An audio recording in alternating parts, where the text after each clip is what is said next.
ಗುರುಜಿ, ಸ್ವಲ್ಪ ಸಮಸ್ಯೆ ಇತ್ತು. ಹೇಳಿಪ್ಪ, ಏನು ವಿಚಾರ? ನಂದು ವ್ಯಾಪಾರದಲ್ಲಿ ಸ್ವಲ್ಪ ತುಂಬಾ ಪ್ರಾಬ್ಲಮ್ ಆಗಿದೆ. ಯಾವ್ದು ಕೋಡ್ ಬರ್ತಾ ಇಲ್ಲ. ಪ್ರಾಜೆಕ್ಟ್ ಬರ್ತಾ ಇರೋದೆಲ್ಲ ವಾಪಸ್ ಇಡ. ತಮ್ಮ ಹೆಸರು? ಮತ್ತೆ ಶ್ರೀರಾಮ್ ಅಂತ ಸ್ವಾಮೀಜಿ. ಶ್ರೀರಾಮ್ ಅವರೇ, ಪ್ರಸ್ತುತ ನಿಮ್ಮ ಸ್ವರತರಂಗದಲ್ಲಿ ಈಗ ತಾವು ಮಾಡ್ತಕ್ಕಂಥ ವ್ಯವಹಾರಗಳು ಈಗಾಗಲೇ ಕಳೆದ 2.5 ವರ್ಷಗಳಿಂದ ಇದೇ ಪ್ರಯತ್ನ ಇದೇ ಥರ ಆಗ್ತಾ ಇದೆ.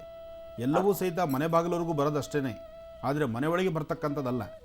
ಆದರೆ ಇದು ಇನ್ನೂ ಒಂದು 3 ತಿಂಗಳ ತನಕ ನಿಮ್ಮ ಭವಿಷ್ಯತ್ತು ಹೀಗೆ ಇದೆ. ನಿಮ್ಮ ಸ್ವರತರಂಗದಲ್ಲಿ ಚಂದ್ರ ಮತ್ತು ಕುಜ ಇರತಕ್ಕಂಥ ಆಸ್ಥಾನ ಅಷ್ಟು ಸಮಂಜಸವಾದಲ್ಲದ್ರಿಂದ ಸ್ವಲ್ಪ ಸಮಸ್ಯೆಗಳಂಬತಕ್ಕಂಥದ್ದು ಸಾಕಷ್ಟು ಇದೆ. ಇದಕ್ಕಾಗಿ ನೀವು ಮಾಡ್ಕೊಳ್ಬೇಕಾಗಿರ್ತಕ್ಕಂಥದ್ದು ಹನುಮನ ಆರಾಧನೆ ಮಾಡಿ. ಸಾಧ್ಯವಾದಷ್ಟು ಆಂಜನೇಯ ಸ್ವಾಮಿ ದರ್ಶನ ಮಾಡ್ಕೊಂಡು ಬರೋದ್ರಿಂದ ಖಂಡಿತ ಶೀಘ್ರವಾಗಿ ಅನುಕೂಲ ಆಗುತ್ತೆ. ಹಾಗೆ ನಿಮ್ಮ ಮನೆ ದೇವರ ಪ್ರಾರ್ಥನೆ ಮಾಡಿ. ಈ 3 ತಿಂಗಳು ಸ್ವಲ್ಪ ಎಚ್ಚರಿಕೆ ನಡೆಯಬೇಕು. ಯಾಕೆಂದರೆ ಯಾವುದೇ ಒಂದು ನಿರ್ಧಾರ ತೆಗೆದುಕೊಂಡ್ರು ಎಲ್ಲ ನಿರ್ಧಾರಗಳಲ್ಲೂ ಬಹಳ ಬೇಗ ಮೋಸ ಹೋಗ್ತೀರಿ ನೀವು. ಯಾವುದೇ ಒಂದು ಕೆಲಸ ಕೈ ಹಾಕಿದ್ರೂ ಅದರಿಂದ ಲಾಸ್ ಆಗೋದೇ ವಿನಃ ಪ್ರಾಫಿಟ್ ಆಗುವಂಥದ್ದು ಏನೂ ಇಲ್ಲ. ಅದರಿಂದ ಈ 3 ತಿಂಗಳು ಸ್ವಲ್ಪ ಜೋಪಾನವಾಗಿ ನೀವು ಕಾಲ ಕಳೆದ್ರೆ ಖಂಡಿತ ಅದಾದ ನಂತರ ಬಹಳ ಒಳ್ಳೆಯ ದಿನಗಳನ್ನು ತಾವು ನೋಡ್ತೀರಿ. ಒಳ್ಳೆಯದಾಗಲಿ. ಶ್ರೀರಾಮ್ ಅವರು ಕರೆ ಮಾಡಿದ್ರು ಬೆಂಗಳೂರಿನಿಂದ. ಅವರಿಗೆ ಕರೆ ಮಾಡಿದ್ದಕ್ಕಾಗಿ ಧನ್ಯವಾದಗಳನ್ನ ತಿಳಿಸ್ತಾ ಈಗ ಮತ್ತೊಂದು ಕರೆ ಸಿದ್ಧವಾಗಿದೆ, ಮಾತಾಡ್ಸೋಣ. ಹಲೋ ಹಲೋ, ನಮಸ್ತೆ ಅಮ್ಮ. ನಮಸ್ತೆ ಮೇಡಮ್. ನಿಮ್ಮ ಹೆಸರು ಹೇಳಿ? ಶೈಲಶ್ರೀ ಅಂತ. ಎಲ್ಲಿಂದ ಕರೆ ಮಾಡಿದ್ದೀರಾ? ನಾವು ಜಮಖಂಡಿ ತಾಲೂಕಿನಿಂದ ಕರೆ ಮಾಡಿದ್ದೀವಿ. ಯಾರ ಬಗ್ಗೆ ಮಾತಾಡ್ಬೇಕಿತ್ತು? ನಾನ್ ಬಗ್ಗೆನೇ ಮಾತಾಡ್ಬೇಕಾಗಿತ್ತು. ಮಾತಾಡಿ, ಗುರುಜಿ ಇದ್ದಾರೆ. ಹಾ, ಹಲೋ. ಹಲೋ, ನಮಸ್ತೆ ಗುರುಜಿ. ನಮಸ್ತೆ ತಾಯಿ, ಚೆನ್ನಾಗಿದೆಯಮ್ಮ? ಹಾ, ಚೆನ್ನಾಗಿದೆ ಗುರುಜಿ. ನೀವು? ಚೆನ್ನಾಗಿದ್ದೀನಿ ಮಗು, ಹೇಳಮ್ಮ. ನಂದು ಸ್ವಲ್ಪ ಆರೋಗ್ಯ ಸಮಸ್ಯೆ ಇದೆ ಗುರುಜಿ, ಥೈರಾಯ್ಡ್ ಸಮಸ್ಯೆ ಇದೆ. ಮತ್ತೆ ನಾನು ವಿದ್ಯಾಭ್ಯಾಸದ ಬಗ್ಗೆ ಕೇಳಬೇಕು. ಏನು ಓದ್ತಾ ಇದೆಯಾ? ನಂದು ಇವಾಗ 2nd PUC ಮುಗಿದೆ ಗುರುಜಿ, ಸೈನ್ಸ್. ಹಾಂ, ಚೆನ್ನಾಗಿ ಓದು. ವಿದ್ಯಾಭ್ಯಾಸದಲ್ಲಿ ಹಿಂದೆ ಬರಬೇಡ. ಎಷ್ಟು ಸಾಧ್ಯವೋ ಅಷ್ಟು ನೀನು ವಿದ್ಯಾಭ್ಯಾಸದಲ್ಲಿ ಹೆಚ್ಚು ಜಾಗ್ರತೆಗೆ ಚೆನ್ನಾಗಿ ಓದಿದ್ರೆ ಖಂಡಿತ ಒಳ್ಳೆಯ ಯಶಸ್ಸು ನಿನಗಿದೆ. ಇನ್ನು ಥೈರಾಯ್ಡ್ ಸಮಸ್ಯೆಗೆ ಸೂಕ್ತವಾದಂತಹ ವೈದ್ಯರ ಸಲಹೆ ತೆಗೆದುಕೋ. ಅದಕ್ಕೆ ಬೇಕಾದಂಥ ಔಷಧಿ ಕ್ರಮಗಳನ್ನು ಆಗಿಂದಾಗಲೇ ಮಾಡ್ಕೋಬೇಕು. ಹೆಣ್ಮಕ್ಳಿಗೆ ಥೈರಾಯ್ಡ್ ಇದ್ದಾಗ ಅದು ಮುಂದಿನ ದಿನಗಳಲ್ಲಿ ಸ್ವಲ್ಪ ತೊಂದರೆ ಆಗಬಹುದು. ಆ ತೊಂದರೆನ ದೂರ ಮಾಡ್ಕೋಬೇಕಾದ್ರೆ ಈಗಲೇ ನಿಮ್ಮ ಅನ್ನ ಆಹಾರ ಪದಾರ್ಥಗಳು ಪ್ರತಿ ದಿವಸ ತಿಂತಕ್ಕಂಥ ಪದಾರ್ಥಗಳಲ್ಲೇ ಸ್ವಲ್ಪ ಮಟ್ಟಿಗೆ ಕಂಟ್ರೋಲ್ ಮಾಡ್ಕೊಂಬಂದರೂ ಸಹಿತ ಥೈರಾಯ್ಡ್ ಕಡಿಮೆ ಆಗೋಗ್ಬಿಡುತ್ತೆ.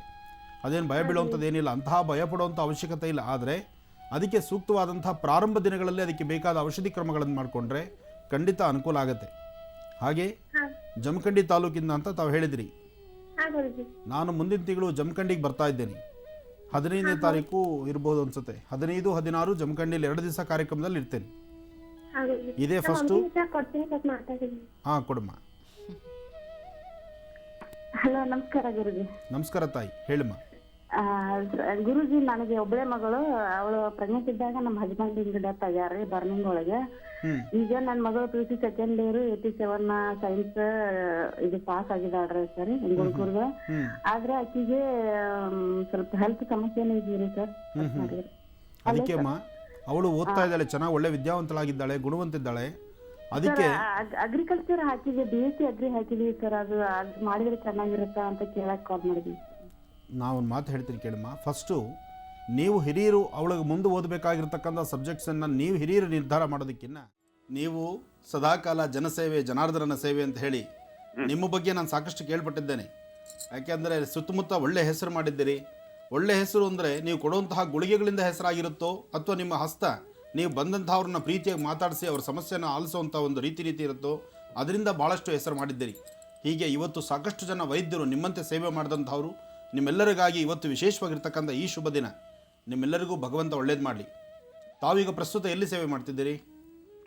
ಸಾಗರ್ ಹಾಸ್ಪಿಟಲ್ ಮತ್ತು ಸೇವಾ ಕ್ಷೇತ್ರ ಹಾಸ್ಪಿಟಲ್ ಇದ್ದೀನಿ. ಹಾಂ, ತುಂಬ ಸಂತೋಷ ಡಾಕ್ಟ್ರೆ, ಒಳ್ಳೆಯದಾಗಲಿ. ಭಾಳ ಸಂತೋಷ ಆಯಿತು ಇವತ್ತು ನಿಮ್ಮನ್ನು ಮಾತಾಡಿದ್ದು. ಯಾಕೆಂದರೆ ಇವತ್ತು ನಮ್ಮ ಕಾರ್ಯಕ್ರಮದಲ್ಲಿ ನಾವು ವೈದ್ಯರ ಬಗ್ಗೆ ನಾವು ಮಧ್ಯೆ ಏನೇನೋ ಮಾತಾಡ್ತೀವಿ. ಏನು ಮಾತಾಡಿದ್ರು ಸತ್ಯಾಂಶಗಳು ಸ್ವಲ್ಪ. ಆದರೆ ಒಂದಂತೂ ಸತ್ಯ, ಸಾಕಷ್ಟು ಜನ ವೈದ್ಯರಿಗೆ ಇವತ್ತು ಕೈ ಎತ್ತಿ ಮುಗಿಬೇಕಾಗಿದೆ. ನಿಮ್ಮ ಸ್ವಂತ ಕೆಲಸಗಳನ್ನು ಬದಿಗೊಟ್ಟಿ ನೀವು ಮಾಡ್ತಕ್ಕಂಥ ಸೇವೆ ಇದೆಯಲ್ಲ, ಅದು ಬಹಳ ಶ್ಲಾಘನೀಯ. ಯಾಕೆಂದರೆ ಎಷ್ಟೋ ಸನ್ನಿವೇಶಗಳಲ್ಲಿ ಮನೆಗಳಲ್ಲಿರ್ತಕ್ಕಂಥವರು ಆ ಪೇಷಂಟ್ಸನ್ನು, ಆ ರೋಗಿಗಳನ್ನು ಮುಟ್ಲಿಕ್ಕೂ ಸಹಿತ ಹಿಂದೆ ಮುಂದೆ ಆಲೋಚನೆ ಮಾಡ್ತಾರೆ. ಮನೇಲಿರ್ತಕ್ಕಂಥವ್ರು ಜನ್ಮ ಕೊಟ್ಟವರಾಗಿರ್ಬೋದು ಅಥವಾ ಜನ್ಮ ಕೊಟ್ಟಂಥ ತಂದೆ ತಾಯಿನ ಮುಟ್ಲಿಕ್ಕೂ ಸಹಿತ ಮಕ್ಕಳು ಆಲೋಚನೆ ಮಾಡುವಾಗ ನಿಮ್ಮ ಸೇವೆ ಇದೆಯಲ್ಲ, ಅದು ಬಹಳ ದೊಡ್ಡ ಸೇವೆ. ಆ ಸೇವೆ ಮಾಡುವಂಥ ಮನಸ್ಸು ಈ ವೈದ್ಯಕೀಯ ರಂಗವನ್ನು ಅಭ್ಯಾಸ ಮಾಡಿ ಸದಾಕಾಲ ಸೇವೆಯಾಗಿ ತೆಗೆದುಕೊಂಡಿರ್ತಕ್ಕಂಥ ನಿಮ್ಮಂಥ ವೈದ್ಯರಿಗೆ ಪ್ರತಿಯೊಬ್ಬರಿಗೂ ಭಗವಂತ ಸಂಪೂರ್ಣ ಕೃಪಾಶೀರ್ವಾದ ಕೊಡಲಿ. ನಿಮ್ಮ ಆರೋಗ್ಯದಲ್ಲಿ ಯಾವುದೇ ಕುಂದುಕೊರತೆ ಬರದಿರ ನೀವು ಚೆನ್ನಾಗಿದ್ದು ನಿಮ್ಮಲ್ಲಿರ್ತಕ್ಕಂತಹ ಗುಣದಿಂದ ಎಲ್ಲರಿಗೂ ಸಹಿತ ಆರೋಗ್ಯವನ್ನು ಗುಣಪಡಿಸುವಂಥ ಒಂದು ಚೈತನ್ಯ ಶಕ್ತಿ ನಿಮಗೆ ಸಿಗಲಿ ಅಂತ ನಾನು ದೇವ್ರನ್ನ ಪ್ರಾರ್ಥಿಸ್ತೀನಿ. ಒಳ್ಳೆಯದಾಗಲಿ ಡಾಕ್ಟ್ರೇ. ಧನ್ಯವಾದಗಳು. ಡಾಕ್ಟರ್ ಗೋಕುಲ್ ದಾಸ್ ನಾಯ್ಕ್ ಅವ್ರ ಜೊತೆಗೆ ಮಾತನಾಡಿದ್ವಿ. ಅವರಿಗೆ ಕರೆ ಮಾಡಿದ್ದಕ್ಕಾಗಿ ಹೃತ್ಪೂರ್ವಕ ಧನ್ಯವಾದಗಳನ್ನು ತಿಳಿಸ್ತಾ ಈಗ ಮತ್ತೆ ರಾಶಿ ಫಲಗಳನ್ನು ಮುಂದುವರಿಸೋಣ. ಗುರುಜಿ, ತುಲಾ ರಾಶಿಯವರೆಗೆ ತಿಳಿಸ್ಕೊಟ್ಟಿದ್ದೀರಾ, ವೃಶ್ಚಿಕ ರಾಶಿಯಿಂದ ತಿಳಿಸ್ಕೊಡ್ಬೇಕು. ಖಂಡಿತಮ್ಮ. ಇನ್ನು ವೃಶ್ಚಿಕ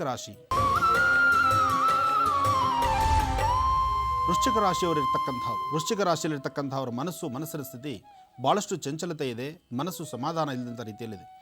ಜೊತೆಗೆ ಇವತ್ತಿನ ಗ್ರಹಸ್ಥಿತಿಗಳು ಅಷ್ಟು ಸರಿಸಮಾನವಾದಲ್ಲದ್ರಿಂದ ಶನಿ ಇರ್ತಕ್ಕಂಥ ಆಸ್ಥಾನ ಮತ್ತು ಚಂದ್ರ ಇರ್ತಕ್ಕಂಥ ಆಸ್ಥಾನ ಅಷ್ಟು ಸರಿಯಿಲ್ಲ.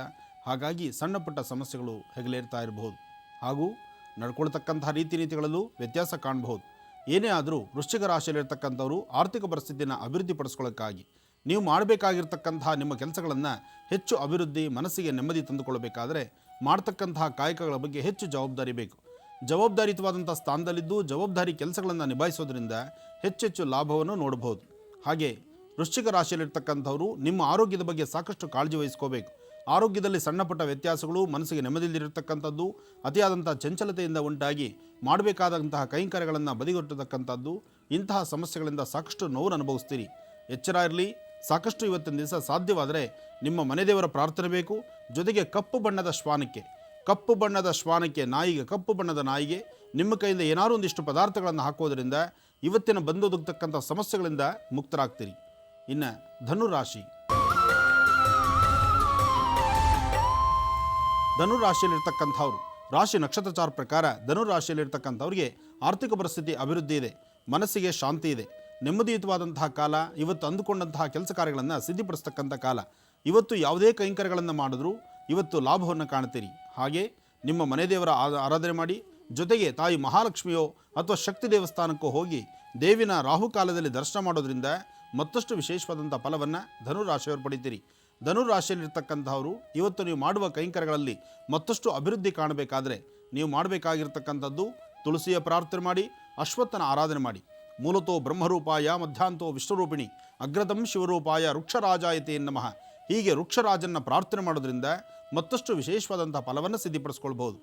ಒಳ್ಳೆಯದಾಗಲಿ. ಇನ್ನು ಮಕರ ರಾಶಿಯಲ್ಲಿರ್ತಕ್ಕಂಥವ್ರು ರಾಶಿ ನಕ್ಷತ್ರಚಾರ ಪ್ರಕಾರ ಯೋಗ ಚೆನ್ನಾಗಿದೆ, ಕಾರ್ಯಸಿದ್ಧಿ ಇದೆ, ಇಷ್ಟಾರ್ಥವನ್ನು ಸಿದ್ಧಿಪಡಿಸ್ಕೊಳ್ತಕ್ಕಂಥ ದಿನ. ಆದರೆ ಮಧ್ಯಾಹ್ನ 12 ಗಂಟೆಯ ನಂತರ ಚಂಚಲತೆ ಸ್ವಭಾವ, ಯಾವ ಕೆಲಸ ಮಾಡಲಿಕ್ಕೂ ನೆಮ್ಮದಿ ಇರೋದಿಲ್ಲ, ಕೂರ್ಲಿಕ್ಕಾಗೋದಿಲ್ಲ. ಏನೋ ಸಣ್ಣ ಪುಟ್ಟ ವ್ಯತ್ಯಾಸಗಳು, ಮನಸ್ಸಿಗೆ ನೆಮ್ಮದಿ ಇಲ್ದಿರತಕ್ಕಂಥದ್ದು, ಅಥವಾ ನಿಮ್ಮ ಸ್ನೇಹಿತರಿಂದಲೋ ನಿಮ್ಮ ಮೇಲಧಿಕಾರಿಗಳಿಂದಲೋ ಅಥವಾ ನೀವು ಮಾಡಿರ್ತಕ್ಕಂತಹ ಕೆಲವು ಸಣ್ಣ ಪುಟ್ಟ ತಪ್ಪುಗಳು ಇವತ್ತು ಕಣ್ಣಿಗೆ ಕಾಣಿಸುವಂಥದ್ದು. ಇದರಿಂದ ಕಿರಿಕಿರಿ ಅನುಭವಿಸಬೇಕಾದ ಪ್ರಸಂಗ ಎದುರಾದೀತು. ಅದರಿಂದ ಶನೇಶ್ಚರ ಮಂತ್ರವನ್ನು ಈಗಿಂದೀಗಲೇ ನೀವು ಪಠನೆ ಮಾಡ್ತಕ್ಕಂಥದ್ದು ಭಾಳ ಶ್ರೇಷ್ಠ. ಶಂ ಶನೇಶ್ಚರಾಯ ನಮಃ. ಶನ್ನೋ ದೇವೀರವಿಷ್ಟಯ ಆಪೋ ಭವಂತು ಭೀತಯೇ ಶಯೋರವಿಶ್ರವಂತನಃ. ಶನೇಶ್ಚರಾಯ ನಮಃ. ಓಂ ಶಂ ಶನೇಶ್ಚರಾಯ ನಮಃ. ಆ ಶಂ ಶನೇಶ್ಚರಾಯ ನಮಃ ಎಂಬತಕ್ಕಂಥ ಶನೇಶ್ಚರ ಮಂತ್ರವನ್ನು ಬಿಡದಿರ ನೀವು ಪಠನೆ ಮಾಡಿದ್ದೆ ಆದರೆ ಇವತ್ತು ಬಂದೊದಗತಕ್ಕಂಥ ಮಕರ ರಾಶಿಯವರಿಗೆ ಯಾವುದೇ ಸಮಸ್ಯೆಗಳಿದ್ದರೂ ಶೀಘ್ರವಾಗಿ ಪರಿಹರಿಸ್ಕೊಳ್ತೀರಿ. ಇನ್ನು ಕುಂಭರಾಶಿಯಲ್ಲಿರ್ತಕ್ಕಂಥವ್ರು ರಾಶಿ ನಕ್ಷತ್ರಚಾರ ಪ್ರಕಾರ ಕುಂಭರಾಶಿಯಲ್ಲಿರ್ತಕ್ಕಂಥವ್ರ ಮನಸ್ಸಿನ ಸ್ಥಿತಿ ನೆಮ್ಮದಿ ಇಲ್ಲ, ಚಂಚಲತೆ ಇದೆ, ಅನಾರೋಗ್ಯ ಸಮಸ್ಯೆ ನಿಮ್ಮನ್ನು ಬಾಧಿಸ್ತಿರಬಹುದು.